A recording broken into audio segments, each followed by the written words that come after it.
gloriously. He's a fantastic little man and love him to bits. So, Amazing. Yeah.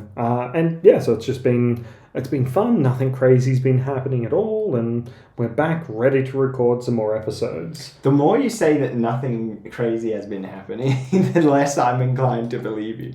Well, I mean, let's see, like some crazed billionaire isn't going on, a publicity rampage and buying out social media sites and things like that. But, billionaires being crazy? Yeah, you're right. That is just normal. Billionaires used to do things like, I don't know, fund concert halls and buy, things for the arts. Nowadays, it's all I guess Bill Gates is pretty cool. Anyway, yeah, the vaccines and malaria and stuff. Yeah. William Buffett does a whole bunch for charity. Oh, I didn't know that. Yeah, and then you've got, Jeff Bezos, who flies to space. Yeah, that's his contribution, I suppose. Yeah, and builds a mega yacht and then has to dismantle a heritage bridge or something to get it out of the bay. But I want a mega yacht. I know. I want a mega yacht. When are the podcast sponsorships going to come through for us? Still waiting, but this week's episode is sponsored by Skillshare. No. I wish. Anyway, so we've got a lot to talk about today, so let's get on with it. I think that we should choose gaming as our first one. Oh, I'm excited. So am I. So, we have both been trying a new game recently. I have stepped away from Activision Blizzard and... Hello Kitty Island Adventures. That's what we've been playing. Honestly, that is a story right there. It's in-depth, the gameplay's amazing, and I could just spend hours running around exploring and the isle. I have no idea. I've never played it. No, but we've been trying a new game that your brother actually recommended to us. Yes. It's called No Man's Sky. I play on words with No Man's Land. It's what I was going to say. I forgot what the opposite of sky was. But this is a fantastic game. The weird thing is, though, when it first came out, how did you first hear about this game? Think back. When was the first time? What was the context? What were people saying? Mm-hmm. Because I've got a funny story of how I first heard about the game. So it was in EB Games, and for our international listeners, that's like GameStop for us lowly Australians. GameStop, except you can't make $1 billion off of the shares. No, not even close. Anyway, so EB Games, and I was talking with the manager and going on, and he starts talking about this new game that's coming out, No Man's Sky, and it's so cool, and all open-ended and all that type of stuff. And then it kind of died pretty quick from what I understand. But yeah, other than that, we I don't remember much. Why? What do you remember? Okay, so the first thing I remember about it, I think I might have heard about it when it was raising funds and stuff, but the first I heard about it getting released was a Reddit post.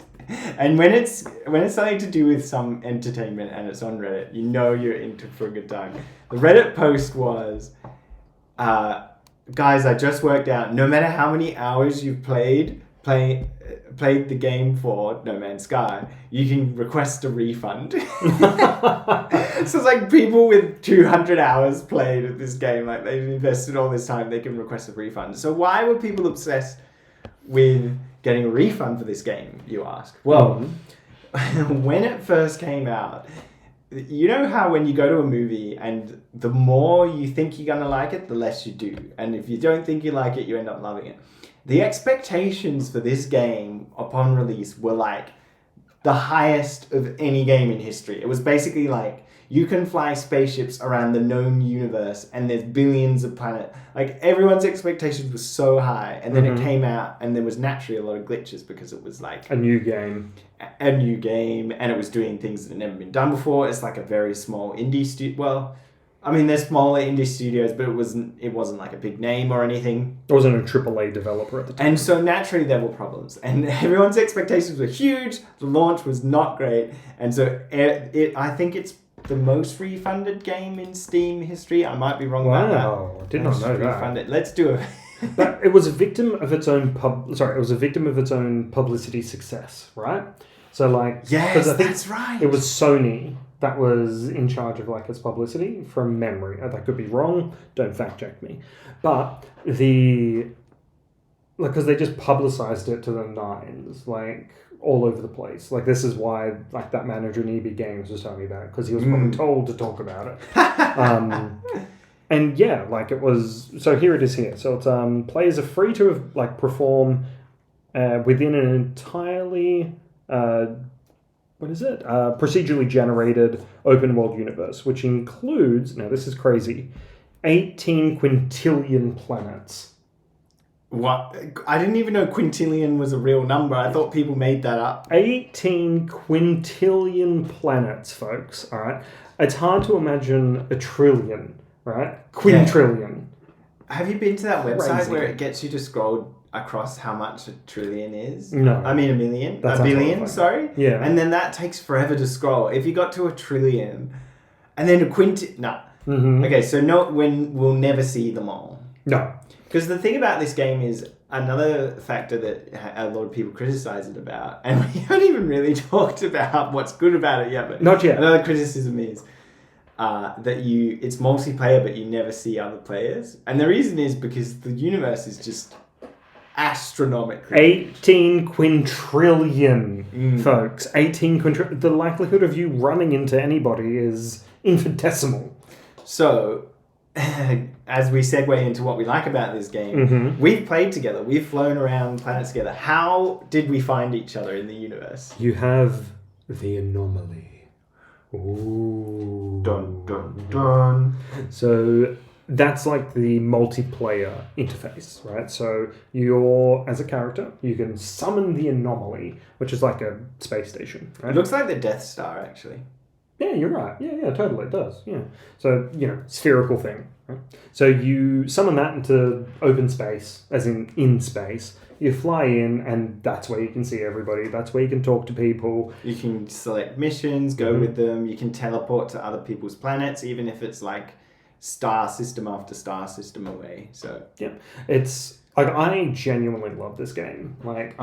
They fixed so many bugs and they've added so much stuff to it that it is like it's just so much fun compared to what I usually play. Like I don't generally dabble into the sci-fi games, but you get a spaceship and you get to fly around the galaxy and just explore these planets and do battle with sentinels and all that type of stuff. It's great fun. And they've got that story, like they've got a main storylines you can progress through and everything like that.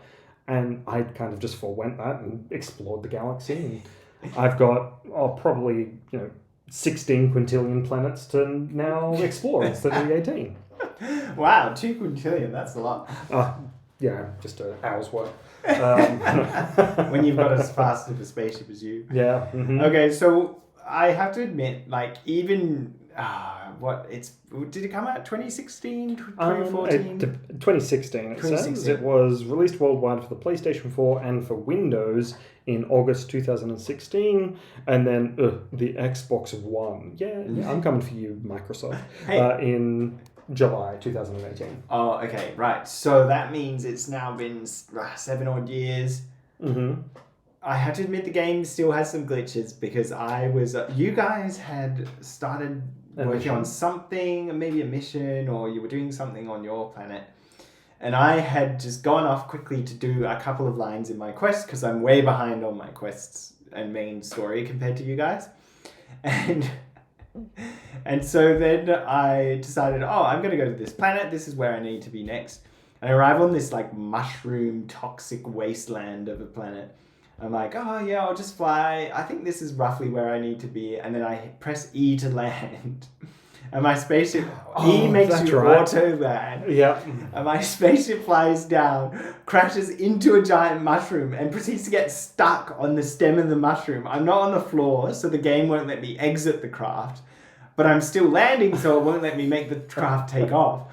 And so I'm just stuck there, and the ship is kind of floating back and forth stuck on this mushroom, and so I had to call my brother to come get his ship, and he started like Ramming you or shooting you or something? he started shooting the mushroom in the ground and mining stuff, and then he started building a mound to like push me off the mushroom. That's a good one. And then that didn't work. Yeah, I think he ended up getting the ship out and started blasting me. I don't know, I think he rammed maybe you we were off or just thinking, something. oh, that's right, ramming.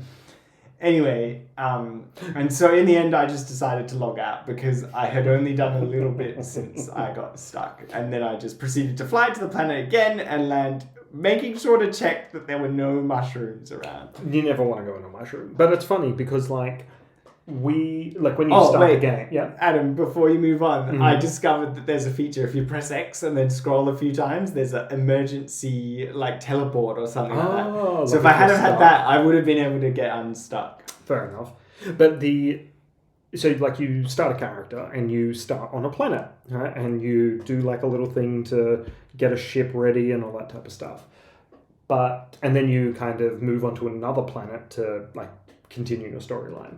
So I started on that planet you're talking about, like the toxic fungal planet, as we called it, Coogee. Coogee, because it's almost the same as Coogee, which is a suburb here in Perth. Well, and, remarkably similar. But anyway. Toxic wasteland. For people who live in Coogee. But so, and then I moved on to the next planet, which was, like, each planet has a classification, right? Like, as in, it's a toxic fungal mold, or it's a barren planet, or it's a forsaken planet. My planet I landed on was a paradise planet. It was gorgeous. John, what was the planet you were on? Okay, so you got your paradise planet. I got the world's honestly, it's a planet that was designed for you not to be able to survive there. It is just the resting temperature on the planet during the day is too hot for humans to survive. So you constantly have to be finding more and more sodium to replenish your survival kit. And then I want to say at least once per day, which is a few minutes in game time, there is a natural phenomenon which we don't have on Earth called a wall of flame that comes and like burns up everything, and so you have to like quickly find your way into shelter every once in a while. The flames coming. So yeah, Paradise Planet versus Wall of Flame Planet. I had it easy. It was gorgeous. Hence why Adam's way ahead of me in the game. Yeah, and it's just been, but your brothers are way ahead of me. But it's such a fun game. Like it's kind of sandboxy. My favorite thing to do is go to like these empty planets or forsaken planets because the gravity is like you can just jetpack forever. And it's great fun. And I get these things called whispering eggs, which then summon like a spawn of biological horrors. And then I just do battle with these biological horrors. It's great fun. It's my favorite thing to do. Yes, it's terrifying. When you took me on a mission to, you both were doing a mission from the anomaly, and it involved stealing these eggs. And I, at the time, did not have any weapons. So I was shooting them with my mining laser. And then they had started to come and team up with me. And I just bailed out. And I jumped in my spaceship and flew to a different planet until I let you guys... Just in case, you don't want any of those biological horrors following you to the next planet. Imagine one's like holding onto the wing as they rocket out of the atmosphere. That's how it begins. That's how you spread the virus throughout the known galaxy, mate. Well done, well done. But I haven't finished the story yet, so I can't really comment on the how much it draws you in. But it's got some interesting commentary there, like the Gek. It's a really early game spoiler, but the Gek, if you help them enough in the storyline, they're like, oh, go check out this ancient artifact. And then you go to this artifact and then you see what it has to say about their culture. And it's like, we will dominate all other life forms in the galaxy. And you're like, these guys seemed really friendly. And now they are going to destroy us all. Because I thought, oh, they're like friendly little guys. I'm totally going to befriend them. And like, I think I'm at 8 out of 9 with my standing with them now. Because I just keep giving them like giving The them gift and totems, stuff like that, and I learn all their language. Relics. And now you tell me that there's some horrific tyrannical rulers. I'm just like, oh, great, now I'm playing for the bad guys. But Never meet your heroes. no, don't indeed. But yeah, so it's been a hot minute playing that. And so what would you give it out of 5? Out of 5, I'm going to say a 4. It's way better than I thought. Yeah. I had heard all of the things about the Steam refunds and the game launch failures and all this kind of stuff. And I've just found it to be a complete blast. I have to say that it doesn't feel as polished as other games I've played, despite having been out for so long. But I think the reason why it feels a little bit like that is because there's so much in the game. Like, there's so many different planets, there's so many different materials and upgrades and everything.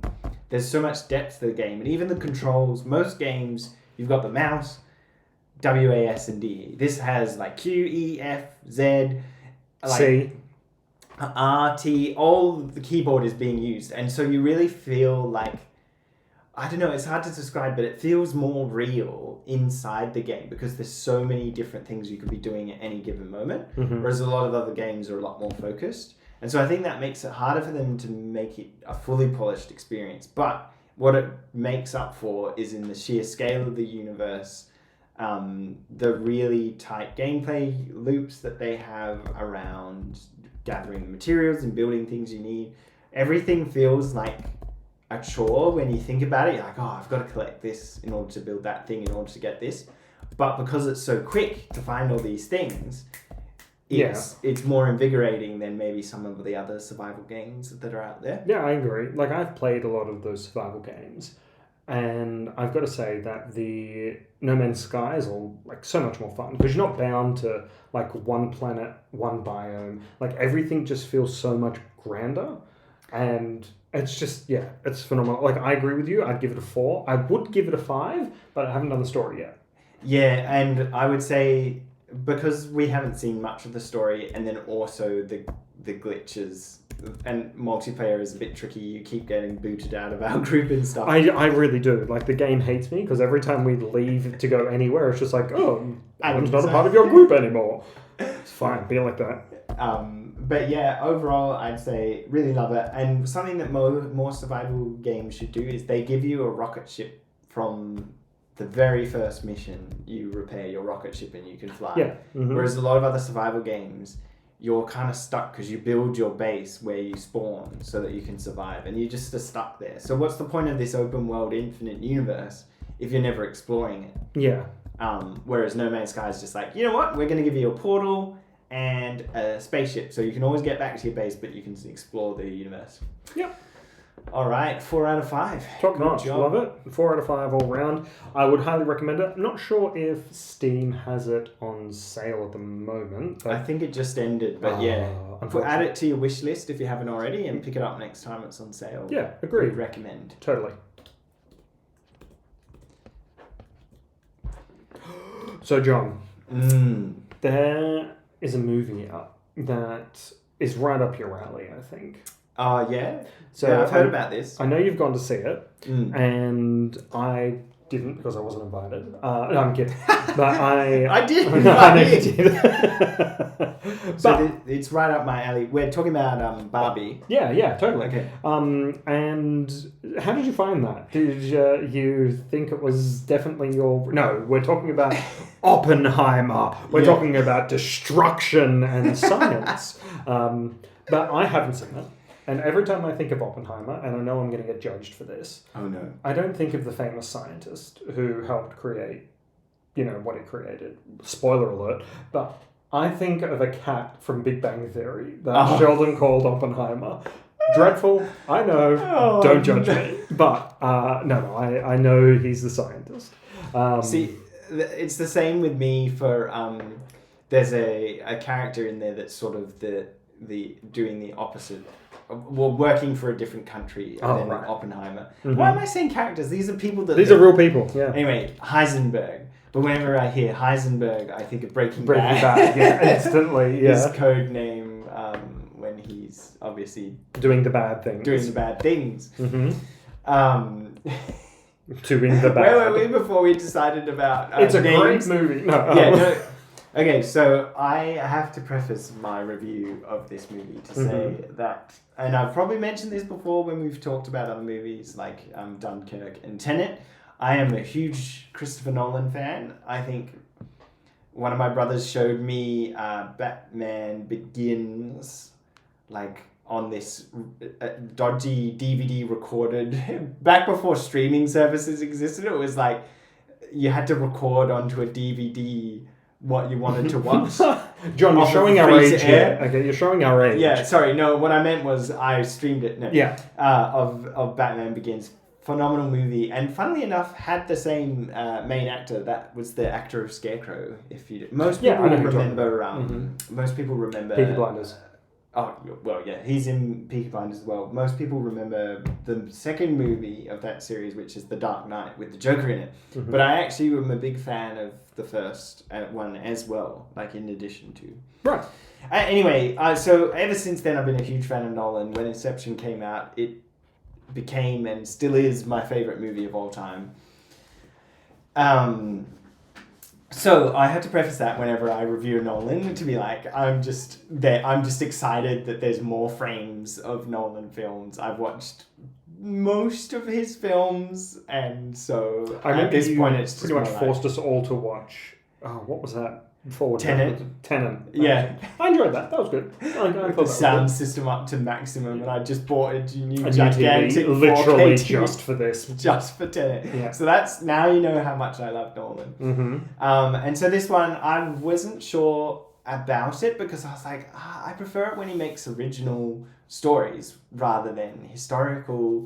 I'm not as big of a biopic kind of fan, but then I remembered that I did watch Dunkirk and very much enjoyed it, and it was also a unique storytelling. So I decided to go see Oppenheimer without really watching too much of the trailers.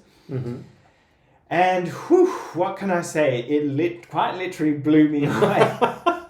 Have you seen those memes where it's like the people just trying to have a nice night out watching Barbie, and then the cinema next to them is just like this explosion comes in? So that was one, like the only thing I can really talk about this movie is I saw an article where it was like the drop, the boom happens in some unfortunate places during the Barbie movie, like in the cinema next door, that they can hear the which I just thought was hilarious, because you can imagine in the Barbie movie, which I haven't seen also, I do apologise, but I'm assuming it's meant to be happy and light and funny, and then next door you can just hear the... And that's right, and I think from now on, I think every movie creator and scheduler of when marketing releases of movies is going to have to think about this, because...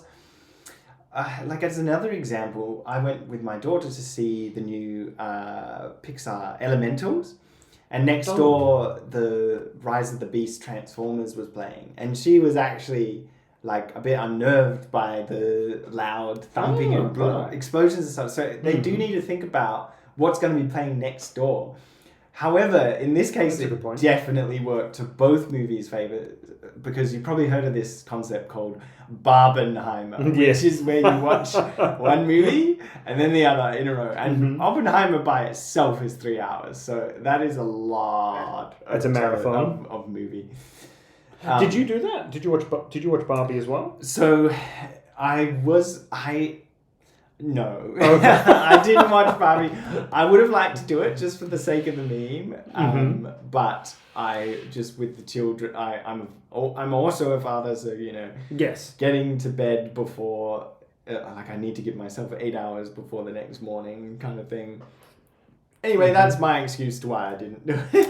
It's a good enough excuse now. I'm all for sleep as a new parent. So yeah.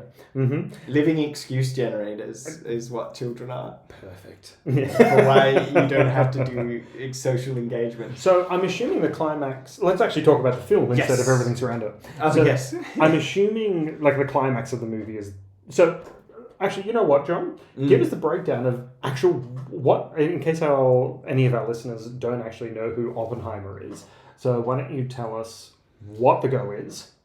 All right, so Oppenheimer is as depicted in the movie, so I haven't done a lot of research into what was really happened, but as depicted in the movie, the character Oppenheimer, based on the real human being, was a university student that later sort of joined the program to create the world's first nuclear bomb. Called... So the project was called Project Manhattan, and it was in Los Alamos, which is a place in the middle of the desert. Mm-hmm. And weirdly, that also reminded me of Breaking Bad, Los Polos Hermanos. But so the movie sort of follows his trajectory and what happens to him as a result of it. And so you were asking before what the climax of the movie is, and one would probably think that it's the bombs going off, and obviously we know about what the bombs were used for, but the movie actually never, I hope this isn't a spoiler, but it never shows the actual bombs being used in warfare. Oh, okay, so it's like the testing phase and everything. But it does depict, it's kind of hard to explain without seeing, but it does depict the devastation. So you do get a little bit of the experience, like just little moments here and there, but it never actually shows it happening for real. It just shows the test bomb going off, which is what you would have expected to sort of be the big headline moment of the film. But Nolan does an interesting thing, which is he shifts it and sticks it in the middle of the film. And then so the narrative, almost a little bit like Tenet, the narrative starts at the very end of the story and the very start of the story and works its way into the middle where the bomb goes off, and then it sort of swap sides, and then you're seeing the end and the beginning continue. Anyway, non-linear storytelling aside, it really takes the characters that are central to the story and pits them against each other in a way that mirrors what we thought was going on, which is the Cold War between the USA and Russia. So the bombs were originally built for World War II. But then later, most of what happened with like the nuclear war games was of course happening during the Cold War, because it wasn't actually built until after the war had essentially ended-ish. Like most people believed that it was going to end, and so they no longer needed such a big weapon. Where was I? Oh yeah, so the Cold War. So the characters are pitted against each other in a way that mirrors what we thought was going on during that time, which was the battle that existed in the minds of the US versus the minds of Russia. Right. But instead of focusing on geopolitical stuff, which is very high concept, it focuses on two characters that mirror it. And they talk about this idea of two scorpions that take each other out, because if they get close enough that each other tails can touch, the other one can, right? And so that's kind of what I found to be the major theme of the movie, is that what do we do to each other? At the end of the day, what have we gained if we've just taken the other person out and lost ourselves in the process? Yeah, so it's the scorpion and the fox analogy. In this case, really. It was two scorpions. Yeah. Yeah, right, okay. No, so... no, I can't ask you for a non-biased opinion. I'm very biased. So I'll have to see it. And 300 out of 10. Actually, what's the atomic number of plutonium? Oh, there you go. I'm sure someone, you know who I'm talking about, has just rattled it off. 94 out of 10 is what I'm going to give it. Cool. But probably my serious vote is 8 out of 10. I'd say that one thing that Nolan did not shy away from this time is dialogue. And unfortunately, the mixing of the dialogue makes it difficult to follow. So I think once I watch it with subtitles, I may upgrade it to a 9 out of 10. Oh, wow. For now, okay. Now it's 8 out of 10. Nice. I will have to go see it, because I just imagine the sound of the bomb going off is going to send ripples through me. Yeah, definitely. And again, like, be ready for your expectations to be subverted, because not everything happens the way you expect it to. They can't. It's not that I have low expectations of the film, it's that I have no expectations of the film. one could argue that the bomb going off is the quietest scene in the movie. Okay, my expectations are now properly managed because me coming in going, yes, I can't wait for this bomb to go off. Great. Oh, is that it? Okay, let me guess. It's shot from space or something. It's shot. Wow. Oh, there you go. No. You'll have to see it. You'll know what I mean after you watch it. Okay, all right. Well, that's a date night then. Sweet, I like that. Cool. When he says date night, what he means is with his wife, not with me. Oh, because I met with you. No, yes, okay. with my wife, who also listens to this podcast while she's falling asleep. So I hope by this point she's asleep. No, I'm just wake up. No, sorry. Brilliant. Anyway, moving on. Someone was like just nodding off. Is that happening? Sorry, folks, if you're sleeping, don't worry. I love you all. So we've done games, we've done movies, we've done scaring the crap out of people who were just falling asleep. What's next? Let's move on to survival. So, as this podcast is surviving the apocalypse, parentheses, the Nerds Way, parentheses, we sometimes do like to actually talk about surviving some type of apocalypse. Sometimes. Only sometimes. Most of the time it's just like, hey, let's talk about books and movies, which is also good. But anyway, so surviving the apocalypse. So what we do, I love survival stuff, right? I not only survival games, as we've talked about, but I love going out and, going camping and living off the land, that type of stuff. I've got one of the new things I'm starting to do is Noongar, because we're in Western Australia, is I've got a book called Noongar Bush Tucker, which talks about all the, how the Noongar used to live off the land and all the edible food that's all around us. So I'm starting that type of stuff, which is super fun. And so we're going to throw a little fun in here, which is we're going to check John's go bag. Now, for those of you unfamiliar, a go bag is like your emergency, we have to leave now. Like we have seconds to get out of the house. And John has his here on his lap. Now, if you're watching live on stream or on YouTube, you can see nothing right now, which is not a good sight. In a moment, you will be able to. Yeah. So normally what I know about a go bag is that it is at least a backpack.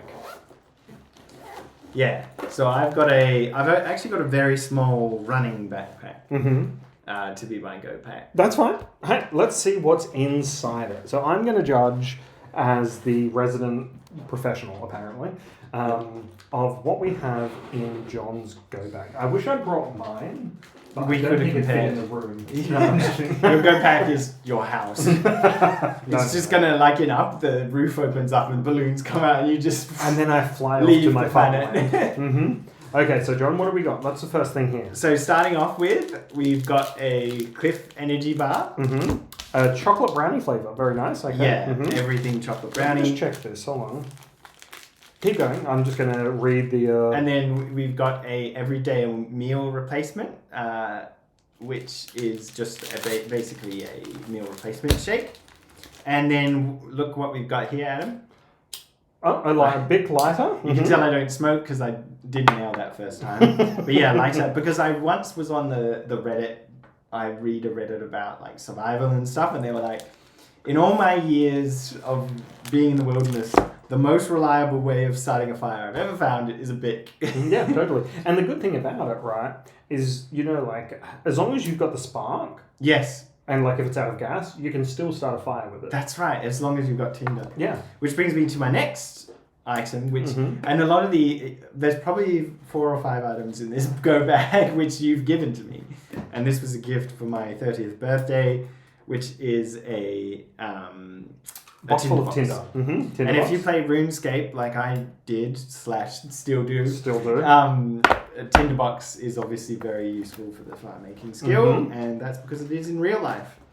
And then the next one is a hand pump torch. Okay, that's very handy. Sometimes you don't want to make smoke, it's too rainy, but you want to be able to see, so there's a hand pump torch. So you can hear that, yeah. That's pretty cool. If you're on the podcast. The next one is my survival knife, which also includes, again, this is a gift from Adam, also for my 30th. It contains a, I was gardening all day, so my grip strength is horrible, but I'm trying to take off the flint that comes with it. If you rub the flint onto the back of the knife, it will make sparks, and then if you do that on sufficiently dry tinder, it will start a fire. Just don't get any sparks on the computer. I don't know if that warranty covers shattering sparks. Yeah, let's not do that. Yeah. Mm-hmm. Now, the next item is actually a life straw, which, if you don't know, I think removes bacteria from the water supply, but not viruses, or the other way around. It doesn't make it perfect, but obviously in an emergency situation, you're gonna want to have this rather than the straight water that is out of still water. Correct, 100%. And then some various attachments for it. If I have a water bottle, I can just use one of the other lids that comes with it, and instructions of how to use that, and then a water bag if there is no water bottle at all, because I can drink out of that just fine, but I don't know, say there's my son or another even younger infant, they might not be able to suck with sufficiently out, mm-hmm. So we would need to be able to use the bag to hold some water for them. The bag, we'll get to that. Yeah. Mm-hmm. And then I've since found another one where the bag literally fills up and it's shaped like a water bottle. Mm-hmm. So that's the one I want to get. Yeah. But I didn't know about that. I got this when when COVID first started reaching Australia. I was like, the world's ending, and I bought a life straw to put my mind at ease. It works. Well, okay, so then flying around. Swiss Army knife, mm-hmm. which a lot of people know about. Again, this was from you, Adam. A bunch of different tools on there. I do have another multi-tool, but it's a lot larger, and I like to keep it around for fixing stuff in the house. So this one is dedicated for the go bag, so that no matter what, it will come with me. Mm-hmm. And then lastly is I've got a bunch of paperware, which includes a Holy Bible, just in case. Yep. Instructions on how to use the flint, and then you'll like this one, bush tucker guide. That's good. Which like a pocket-sized one. That's good. Pocket-sized bush tucker guide. It shows you how to recognize the plant as mm-hmm. well. So it's got pictures in it, and then it has an instruction of where to find it and how to eat it. Mm-hmm. This one, the Tatchel bush, you can find around Perth. That's cool. That's nice. So bush tucker guide. I can't speak. And then I think that's about it. Okay, so... Oh, hang on. Paracord. Paracord, very handy. And one last thing, which I completely forgot about. Oh, no. I've lost it. Oh, no. I keep feeling it as soon as I take my hands out. That's very strange. That's the ghost of it. That's very odd. I must have dropped it when we were in the wilderness somewhere, but I used to have a compass. It was very, very small, but it tells you where north, west, south, east. Oh, there it is! No, there you go. You've got it. I thought I was feeling it, yeah. So handy. Very small. It just clips onto things, and it can tell you which way is which. Sweet. If, it's too cloudy or it's the night and you have forgotten whether the sun rises in the east or the west. Okay, so with all this, right? All right. What am I missing? Oh, a lot, but that's okay. Oh no. But that's okay. All right. So I'm in deep trouble. This, like the bush tucker handle, yes, especially in Perth, because I'm assuming this is a local one. Very handy. That will prolong your life. Specifically for the southwest. For a good long while. That piece of cardboard, for those on YouTube or streaming, that can be used to help start a fire. Yeah. So it's handy. Instruction on how to start a fire, and it can also be used to start a fire. Yeah. So, and also you have the Bible, which is handy as a fire starter. No. But like, there's always empty pages, right? Like at the beginning and end and everything. And I'm not speaking from experience, of course, but in an emergency, it could save your life. Like, you don't need this front part, right? That paper there would be perfect for starting fire, like tinder. Boom, that would go straight away.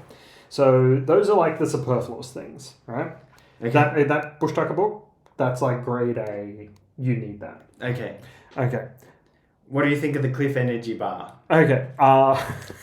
You have here, and just raw supplies, you have a day's supply. 1 day? Yeah.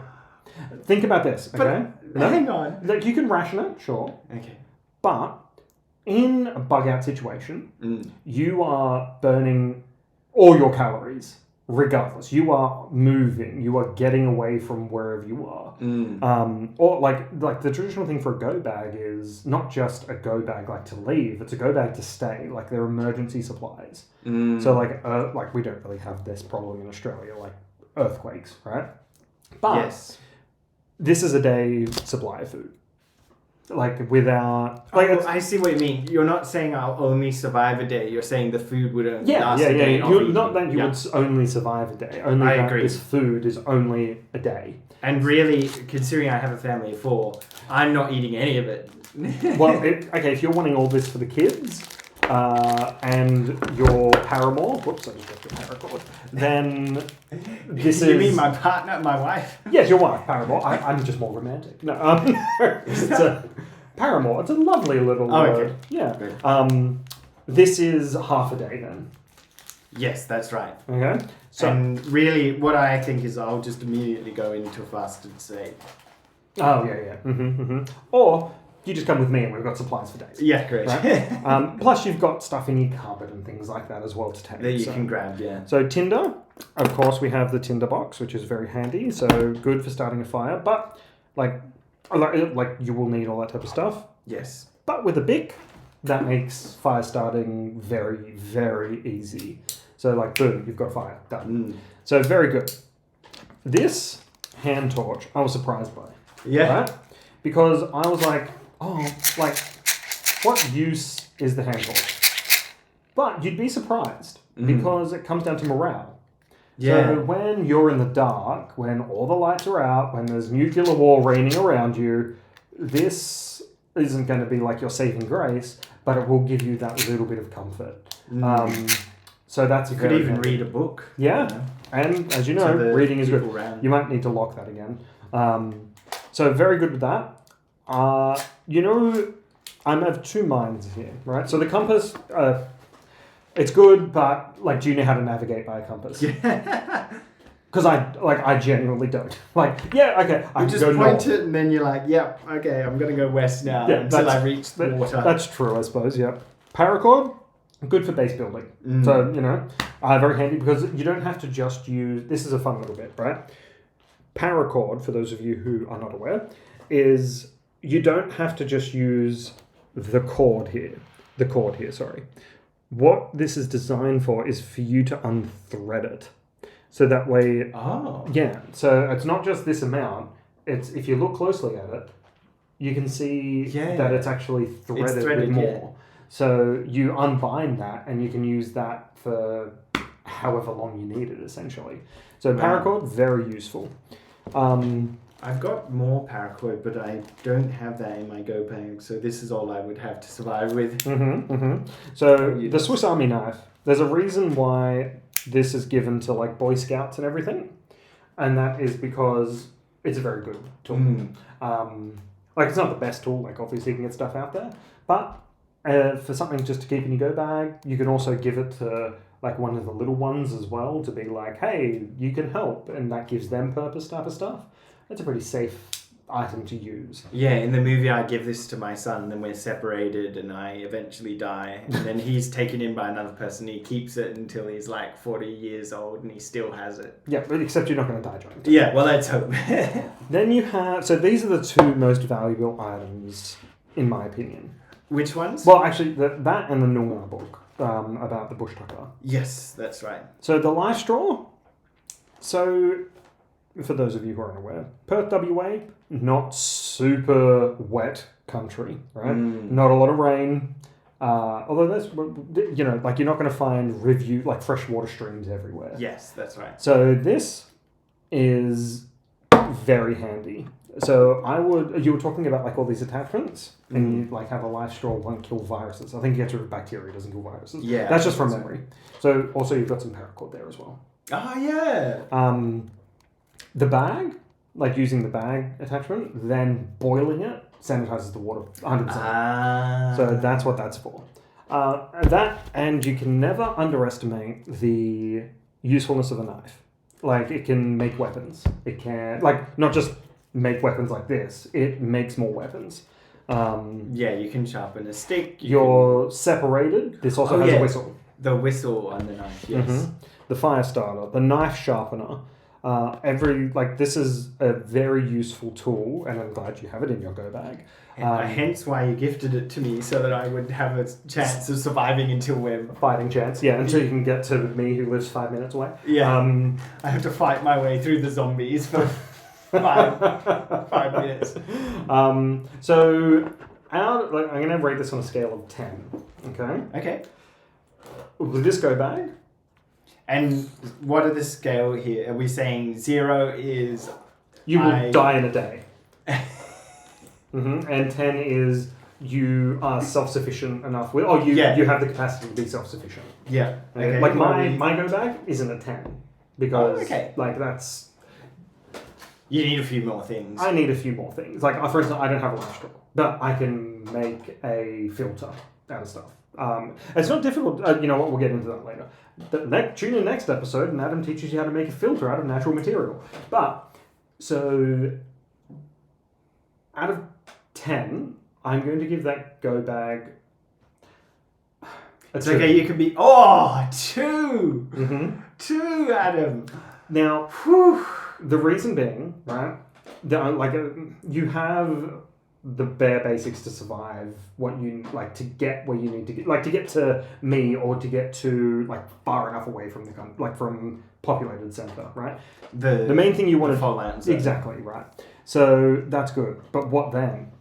Like you have half a day's supplies for everybody there. Yeah. I'm not saying you need to carry a whole bunch of stuff, like a whole bunch of food, right? Because that's... Next time we do a go bag walkthrough, it's just tin cans. Like, how are you going to carry this? Because that's the other thing you need to consider, right? Weight, because you can't. That's why like water is such a horrible resource to transport. Hence the life straw. Exactly. So brilliant there, but the food, like it's just you could put more food in there, like more efficient energy food sources. Like why don't you, like you are a gardener, why don't you have seeds in there? Oh, for the like after... Yeah. Like you could always get, but there's no guarantee you'll get seed, like you'll have seeds where you end up. So, and because it's so lightweight, you can always just chuck that in there. Like you won't eat it straight away, but it'll give you purpose as well. Like, after you've been away for a week and you've like set up a base somewhere. So I'd like to see like proper energy food, like maybe a couple of MREs, or rather like just long-term survival rations. So I'm just googling. So meal ready. Yeah. So I've got a couple of those in my bag. These type of things are like, and that's just like John's looking at one right now. Like that would make one of those, for instance, and then not because they're dehydrated, of course. Well, so when you add boiling water, Mm-hmm. So this is great. I really want to. I don't know if we'll be able to do this until our sons are older, but I really want to spend like a few days out where we have to literally only survive off what's in our bags. That would be good, except because we're in Western Australia, the only caveat to that is we'd need to bring water. Unless we get to a fresh stream, which is difficult to find. Yeah, there's no point. Like, life straw is great, but we'd still be putting ourselves at risk. Yeah. So we could just bring water and simulate that we would be using the life straw. Yeah. If we were in a real emergency. But I'd be totally fine with that, 100%. And, because then you've got, like, other things as well. Like, you've got that... Like, I would have given you a 1 if you hadn't gotten that bush tucker book. Oh, okay, yeah, because that'll be my days after. Yeah, but the thing with that comes with practice, right? Is learning to forage. But like that's why I'm starting to do that type of stuff. Is because I want that practice in identifying these plants. Because what if you make that mistake? Like, oh yes, we can eat this berry. Okay, no, we can't. I'm pooping blood. So you need that. While we have medical emergency stuff, you have the potential to make those mistakes without horrific consequences. My one rule of foraging is stay away from fungus. Don't eat mushrooms. Yeah, too easy to make a mistake, unless you're a professional, of course. I heard that someone was a professional studying it all their lives, and they were found dead from eating a mushroom because they misidentified it. Don't eat a mushroom, folk. 100%. And so what it reminds me of is, in terms of importance, the rule of 3, which was you can survive 3 minutes without air, 3 hours without shelter, 3 days without water, and 3 weeks without food. Yeah. So that's why I did the life straw, and then I added the food later on, because you can survive quite a while without food. You've got a lot of time 100%. to find it. Whereas water, I could imagine myself, if the facilities were shut down, not finding drinkable water for much more than 3 days. Yeah, totally. And then you got to think of the contaminants as well and everything. The berries thing made me think of a TV show I watched recently called Beef, where they're stuck in the at the very end they're stuck in the desert near some rich person's house, and they've been forgotten. No one knows where they are, and they're like, "Oh, I've definitely seen this berry before. It's this kind of berry I eat all the time." And then they eat it, and then they start vomiting, and then they start seeing things and going a little bit crazy. Oh, fun! So even if you think it looks exactly like a food you've eaten, it could be poison. I mean, everyone's heard of deadly nightshade. Most of the food that you eat from the supermarket is in some way related to nightshade. Here's a fun little thing, right? This will keep you away from mushrooms. I'm not talking about like the trippy type of mushrooms. Psilocybin? Yeah, psilocybin. No. I call it silly instead of silly. It makes you silly. Yeah. I guess you're not wrong in that sense. But anyway. So kids, if there are any children listening, here's what I'll say, right? If you see mushrooms growing out of the ground, don't touch them. Run. Just stay away from them. Don't eat them. Don't do anything. But here's the fact for the adults to stay away. There is a mushroom out there called the Destroyer. What? Okay? Okay, I need to look at this. Bring it up. Have a look. Now, it is... There it is right there. I'm not going to even try it. Now, you look at that. And you'd think, oh, okay, it's white, it's not red, anything like that. Like, I could eat that. Yeah, it just looks like basically the same mushroom that you would eat from the supermarket. This kills you. Like, not instantly, I should say, right? You ingest this, you are not surviving. What if you immediately went to a hospital? They'd probably be able to... They'd probably, right? Immediately, yeah, okay, you'd probably survive. But with organ damage. Oh, dude. Like, it's not a pleasant thing. There's a reason why it's called the Destroyer.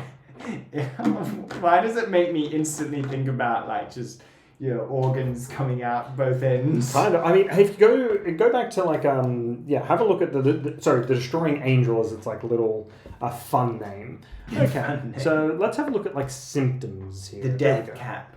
Yes, the death cap. There it is. So... Oh, account for the most deaths due to mushroom poisoning. Just having a toxin which inhibits RNA. So the symptoms include vomiting, cramps, delirium, convulsions, and diarrhea. In one study, people who had ingested the toxin were treated with fluid and electrolyte replacement and oral activated charcoal and penicillin charcoal. combined we with... still use charcoal. Yeah. After all these years. Basically, they had to go through so many things and received a special diet. And that relieved some of the stuff by the looks of it. Applying case is effective in relieving patients with both moderate and severe poisoning. So yeah, so that you can survive after... Oh, there you go. Milk thistle can help stave off some of the stuff. But it's not a good thing to eat. Don't just stay away from mushrooms. That's my core of foraging, right? And John's just writing stuff. So I have also decided, John, I'm going to upgrade your go back to a 3. Ah. Okay. Because I decided... Rule of 3. Oh. but not I thought it was because I decided I wouldn't eat any mushrooms. No.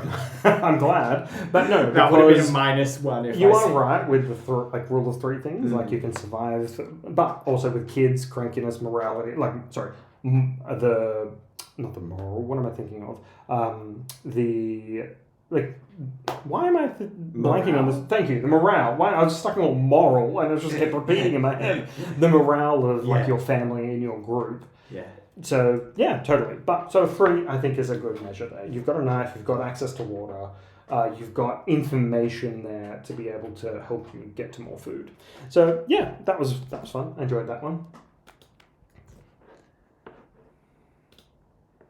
All right. So Adam, I was going to talk about a novel I just read recently in the next segment. However, you started talking about mushrooms, and it reminded me of a TV show that I watched recently. And oh boy. Okay. I think that it's the perfect show for our podcast. There's a game that it's based off of, which you've heard of. I have. Called The Last of Us. And they've now released a TV show about it. Starring our favourite actor, Pedro Pascal.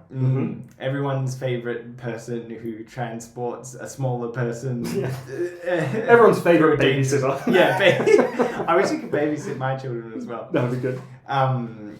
So, yes, this show, The Last of Us, if you haven't heard of it, basically the idea is it's a zombie apocalypse, and this grizzled old man finds this. No, go on. What was that clicker? Yeah, exactly. I'm just going to close this window. Just quickly.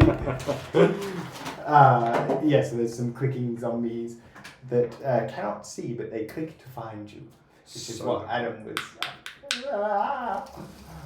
But yes, this. Have you ever played the game, Adam? I have not, sadly. It's on my list, but I think now I'd be too scared to play. So the idea, we've actually talked about this on the podcast before. I'm almost certain, but I don't believe. I can't remember what episode it was. No, it's not there. We've talked about this before, which is the fungus cordyceps. 32, episode 32. Really? I have no idea. I'm just throwing out a random number. Let's check. No, let's not do that. No. So you may be right. I feel like it was one of the early ones. So this is a real mushroom. So forgetting about the show for a second, this is a real fungus that exists in the real world that has been found to attach itself onto ants. Oh, this mushroom. Yeah. Yes. And it takes over the ant and slowly replaces its body from the inside out and controls it to do its will. This sounds like I'm making up, but this is real. This is not part of the show. They do talk about it in the show, but this is part of real life. Now, of course, we all believe that there's no way that it would actually genetically mutate enough that it could do this to humans. Well, it's about evolution, right? So I remember I watched there was this little clip about this, and it was a mushroom expert and talking about this particular thing. The human body can fight off most viruses, bacteria, and stuff like that, right? Because viruses and things like that can't survive above a certain temperature, which is why human bodies get a fever. Yes. Yep. What's going on with the planet right now? Oh, yeah. Global warming. So what's going to happen to species that want to survive? They're going to adapt. To survive. And they're going to learn to survive in greater temperatures, which is why it's a bit of a concern that mushrooms have the capacity to infect somebody. Not right now, of course. This is theory crafting, friends. But infect somebody and then take over that person's central nervous system and eat them from the inside out. And they actually mentioned, now that you say that, they actually mentioned that in the show. That the rising temperature causes it to happen. Super interesting. One thing that's super interesting about this show is they decided to... Basically, the zombie apocalypse breaks out, and then time jumps forward in time about 10, 20, 30 years? Okay. Oh man, I can't remember. No, 20 years, yeah. Right. So the show, rather than them going, okay, the show's going to start in 2022 or whenever it was made, and then we'll time jump forward to 2042, they decided they'd go back in time and say that this zombie outbreak happened in 2003, and then we'll jump 20 years. 2032. 2023, which is today. 20, yes. And so, can you believe that it's 2023? I can't. No.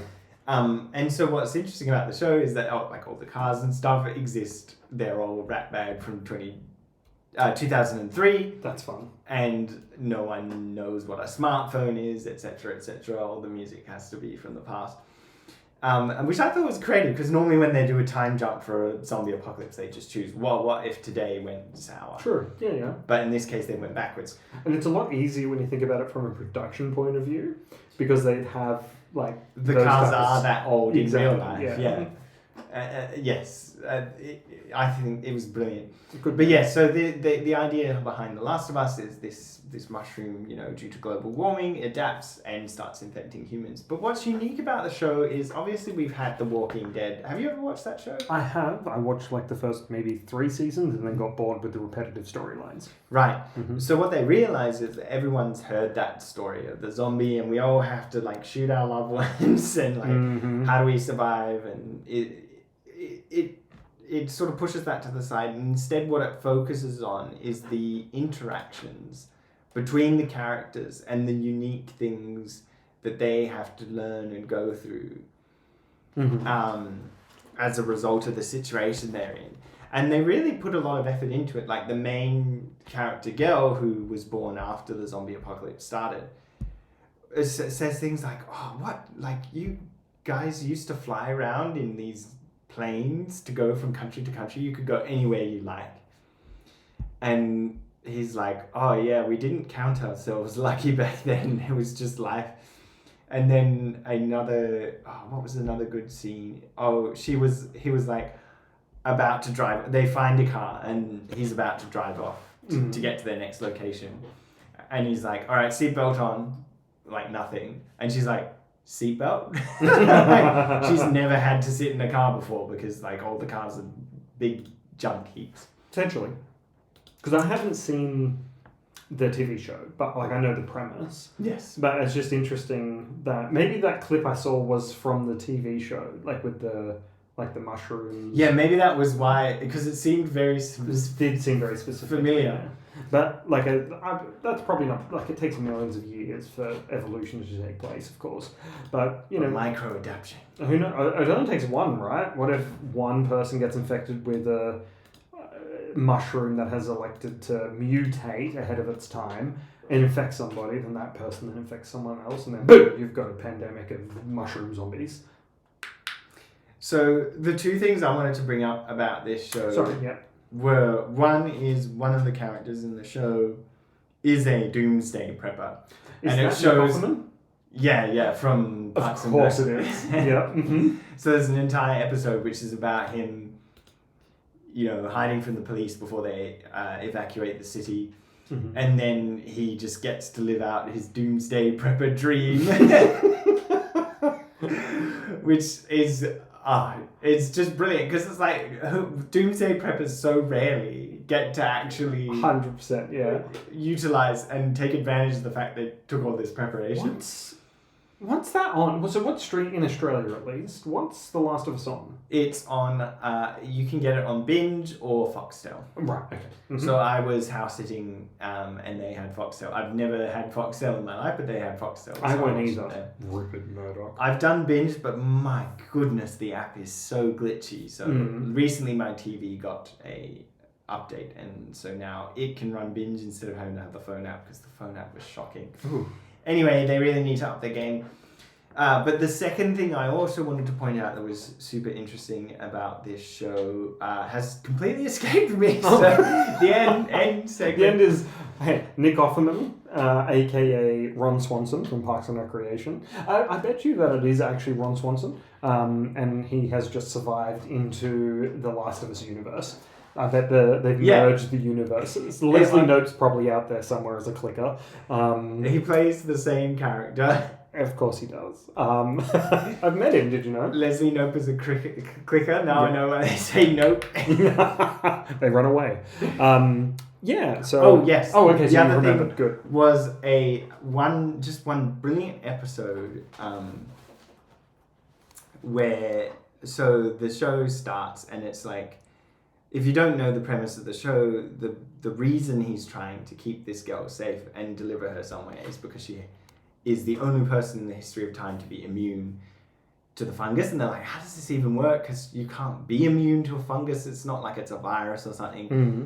and in the end they do have a rough guess of how it's working, Mm-hmm. but you just don't know for the whole show of how she could possibly be immune. And I'm assuming it's related to the game, like probably same reasons. Well, I'm not sure. Have you played the game? The game. The Last of Us. No, I haven't. I've never been a PlayStation person, but I would love to if I wasn't too scared. So maybe I think it's a co-op. So maybe I can be the little girl and you can be.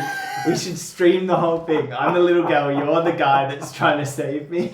Joel. I know his name's Joel. Joel and Ellie. Yep. So I'll be Ellie. Because I'll be scared in real life. That's so funny. That's okay.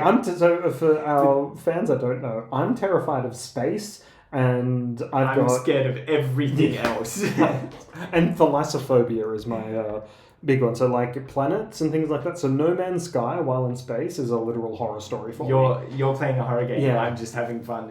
But anyway, sorry. Places. But no, there was a moment that definitely felt like a game because they're like, he's like, oh, there's this hole. Ellie, can you jump through this hole? And then he has to fight off bad guys, and then she lets him in through the other side or whatever. Oh. And like, yeah, that's taken out of the game because I bet there's like only the girl character can go through the small places. Anyway, the point I was making, she's immune to the virus, and he's like, oh, how did you find out that you're immune? How did you first get bitten? Because otherwise they wouldn't know, right? And she's like, it's just an offhand comment. She's like, oh, I was with my friends and we were in a shopping center or a shopping mall, as they call it in America. And you just don't think about it. Many episodes pass. You just don't think about that at all. And then they decide out of nowhere to do a flashback episode. Oh, okay. And the episode's going along, and then she's like, oh, I'm going to go to the mall. And you're like, from that moment on, you're just so attentive because you know that a zombie's going to come out somewhere. Mm-hmm. The whole episode is like this cute episode. Oh, so... but you're just thinking the whole time, she's at a shopping mall, she's with her friend. Or, well, that's how she described it anyway. Yeah. So is this back in when society was functioning? Like she went to the mall when it was functioning? Or had it already collapsed? So she was born, the character Ellie was born after the zombie. So they've gone to an old, quote unquote, abandoned shopping mall. Okay. And so that whole episode is very sweet. Like if you just watch that episode without having seen any of the show, you wouldn't be nearly as scared. But because I watched it after hearing that one throwaway line, I was on the edge of my seat. And I'm like at this share house that has this huge cinema room downstairs. It's like freezing. I'm in a blanket. It's like all dark because I don't know where any of the light switches are. I'm like wrapped up in this blanket and just like, I don't know if I'm shivering from fear or from cold because there's no heater. That was the most intense episode. Viewing? No. Yeah, that's brilliant. And yeah, after that, I took a couple of days break from watching the show before I finished it. Okay, I need to watch the show now just because it looks like you've got actual goosebumps from just talking about it, which means it's got to be good. And you know, I've finished Mandalorian. I need to watch Pedro Pascal escort another magic child somewhere else. Yeah. Okay. So that's interesting. Have you finished the series? Yes. Out of 5. Out of 5, I'm gonna say 3.5. Okay. Yeah. Because I feel like the dialogue. I think the plot was well done. It's not the most in-depth, twisty plot that I normally like. But the plot was really well done, and every episode progresses, or if it's not progressing, it will tell a completely different story so that you're always paying attention. Mm-hmm. But just the literal dialogue itself, characters will say something, like ask a question, and then the other character will say yes. Which, like most shows, if someone asks a direct question, the character will make a statement instead that makes it evident what their answer is, which is much more interesting dialogue. Mm-hmm.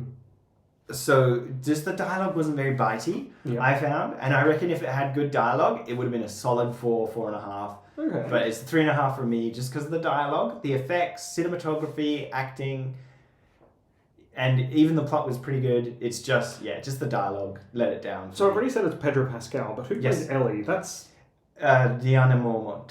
Thank you. I don't know her actor's name. It's something Ramsey, I'm pretty sure. Yeah, Ella Ramsey? Something that like sounds that. way too... Bella Ramsey, yeah. I think. Yeah. So Lyanna Mormont from... not Lyanna. What's Brianna Mormont? No. What's Yeah, Lyanna. Lyanna Mormont from Game of Thrones.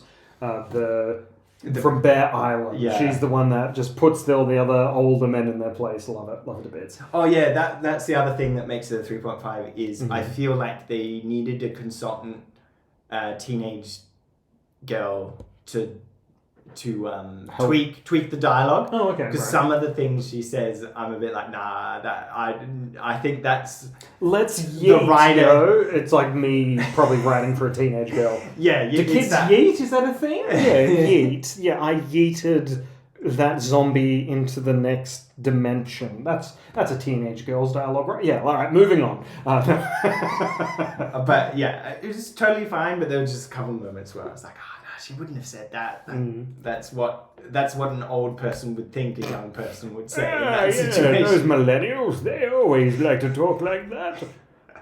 Look, I'm TikToking. Anyway. All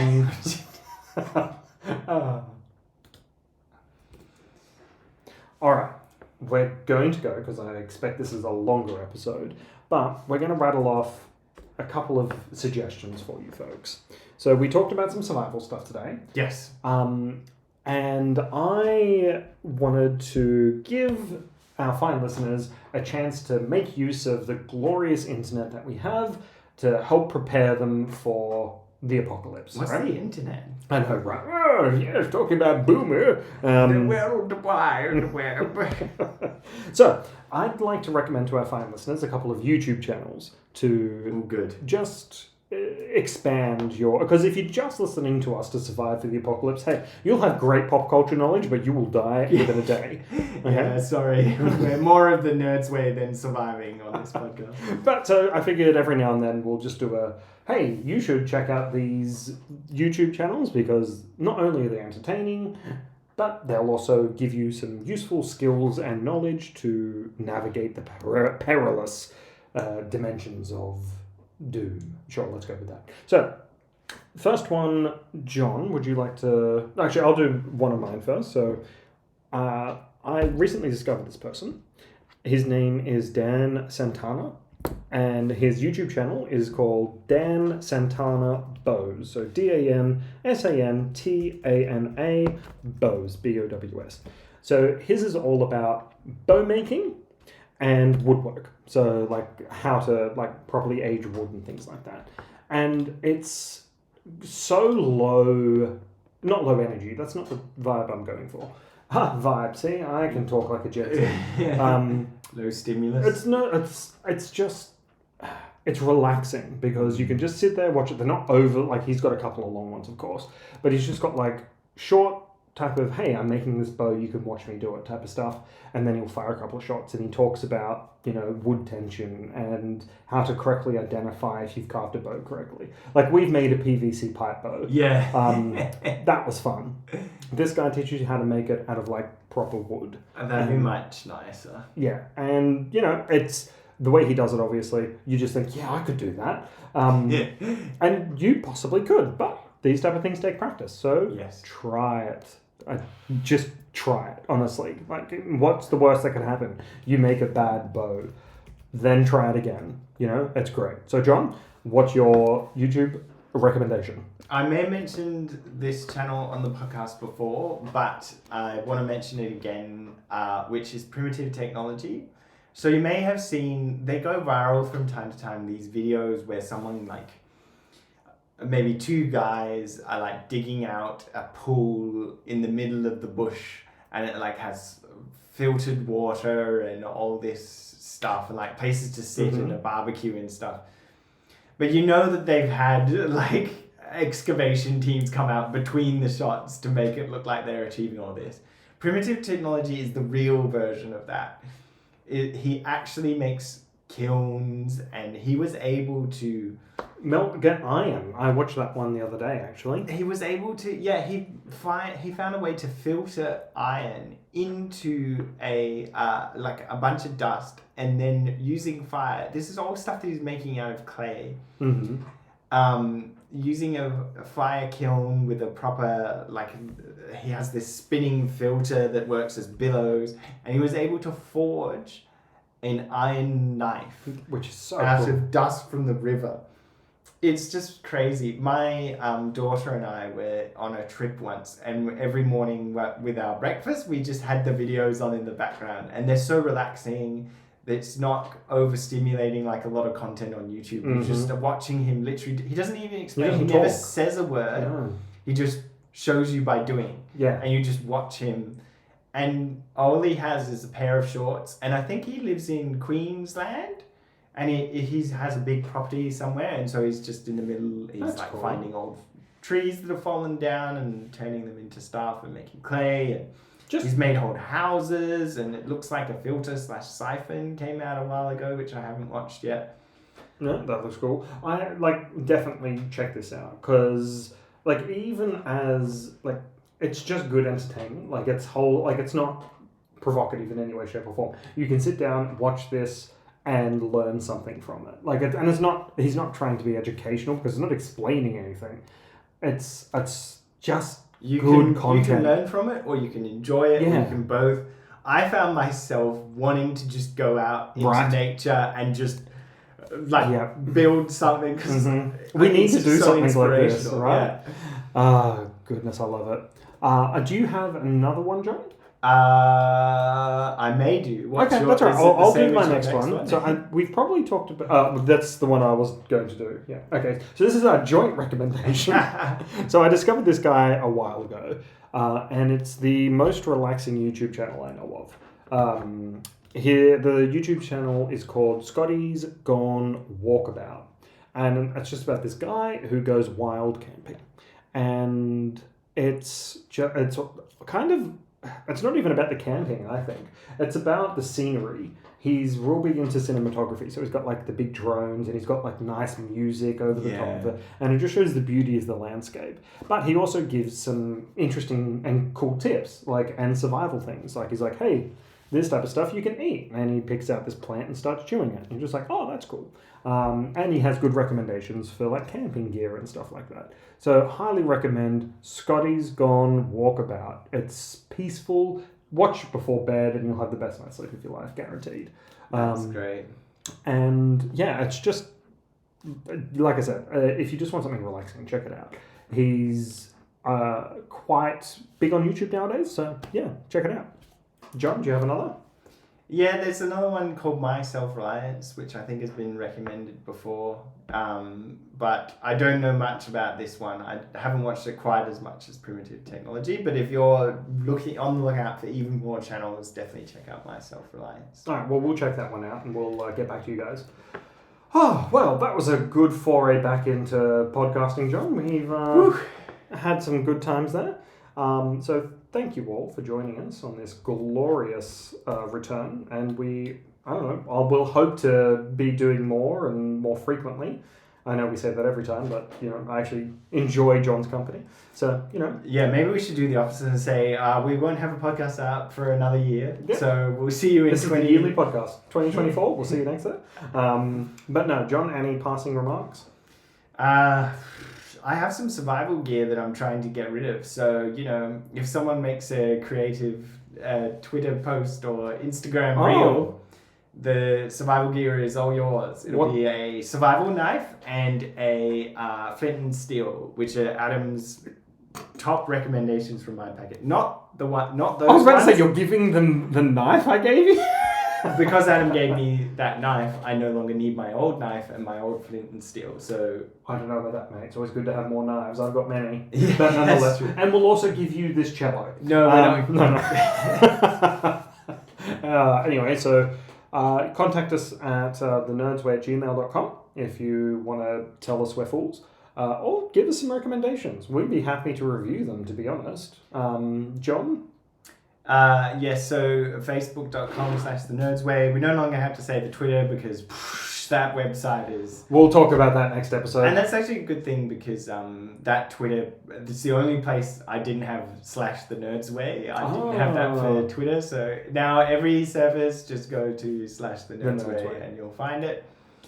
Definitely check us out on twitch.tv if you haven't already because we are starting to stream each episode so you can just comment things and interact in real time when we Fact do it. check us if we're like, Oppenheimer invented the world's first electric car. He totally did. Yeah. Mm-hmm. It's probably yeah. true. Yeah, he's still Oh, alive. wait, Nikola Tesla did that. Obviously. Tesla. Yeah, that's called Tesla for a reason. Yeah. Mm-hmm. And yeah, I don't even have Twitter anymore. Not for any political reasons. I got rid of Twitter long ago. Well done. And yeah, and join us on TikTok. No. I don't think we are. Yeah, we're going to do survival Twitwalk. stuff now. Twitwalk. Yeah. We're going to start doing survival tips on TikTok. We probably should. That's a good idea. If we had our own marketing agency. But True. sadly we don't. No, we don't. Anyway, thanks for joining us. Oof, what a long episode. Great times. Yeah, I guess we'll see you next time. Plenty more to talk about because we actually didn't even get through our full topic list. No, We've we got did not. Some other things coming next, so Love it. Well, John, good seeing you again, and I love talking to all you fine people out there. Good night.